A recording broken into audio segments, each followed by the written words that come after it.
कभी एक समय राजू नाम का एक दयालु किसान रहता था। उसके पास एक छोटी सी झोपड़ी थी जिसकी छत सूखी घास से बनी थी। राजू बड़ा ही गरीब किसान भी था, पर उसने अपनी गरीबी से कभी हिम्मत नहीं हारी थी। राजू अपने खेतों में बहुत मध्यम हिम्मत करता था। उसकी मध्यम से ही इस साल उसका खेत सब्जियों से भरा हुआ था। मोटे लाल टमाटर, कुरकुरी हरी बीन्स और चमकदार बैंगनी बैगन। राजू हर दिन बहुत मेहनत करता था, अपने पौधों को सींचता था और घास निकालता था। लेकिन इस साल बारिश के बादल लुक्का छिपी खेल रहे थे। सूरज एक विशाल गर्म दीपक की तरह चमकता था, जिससे ज़मीन सूख जाती थी और सब्जियां प्यासी हो जाती थी। राजू चिंतित था। बारिश के बिना उसकी सब्जियां उग नहीं पाएंगी और उसके पास बाजार में बेचने के लिए पर्याप्त फसल भी नहीं होगी। वह अपनी छोटी बेटी रानी के लिए नए जूते या मीठे जलेबी जो तले हुए आटे के का नाश्ता नहीं खरीद पाएगा। एक सुबह राजू उदास महसूस कर रहा था। जब वह अपनी झोपड़ी के पास बैठा था तो एक छोटी सी गौरैया उसके कंधे पर आकर बैठ गई।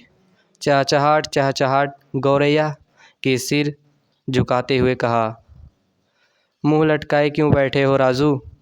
राजू हैरान था। एक बोलने वाली गौरैया। उसने सूखी ज़मीन और भूखी सब्जियों के बारे में अपनी चिंता बताई। गौरैया ने ध्यानपूर्वक सुना। चिंता मत करो राजू, वह चहचहाई, मुझे एक गुप्त स्थान का पता है। आम के ऊंचे पेड़ के पीछे एक छिपी हुई धारा बहती है।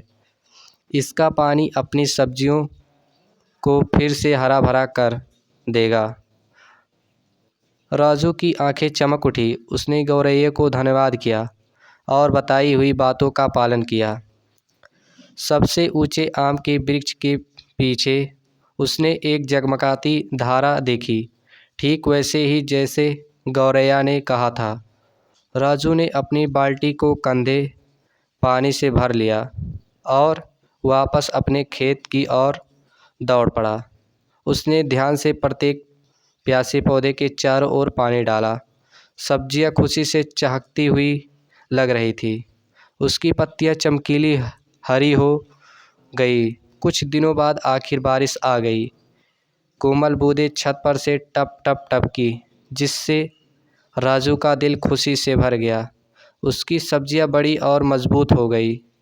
चुनने के लिए तैयार, राजू ने अपने ताज़े फल सब्जियां बाजार में बेची। उसकी मुस्कान सूरज की तरह चमक रही थी। उसने रानी के लिए नए जूते और जलेबियों का एक बड़ा डिब्बा खरीदा। मददगार गौरैया और छिपी हुई धारा की बदौलत सभी ने एक स्वादिष्ट भोज का आनंद लिया। उस दिन से राजू कभी भी छोटी गौरैया की दयालुता और छिपी हुई धारा के जादू को नहीं भूला। वह जानता था कि भले ही चीज़ें मुश्किल लगती हैं, वहाँ हमेशा थोड़ा जादू खोजने के लिए इंतज़ार कर रहा होता है। और सब्सक्राइब करने के लिए आपका दिल से शुक्रिया।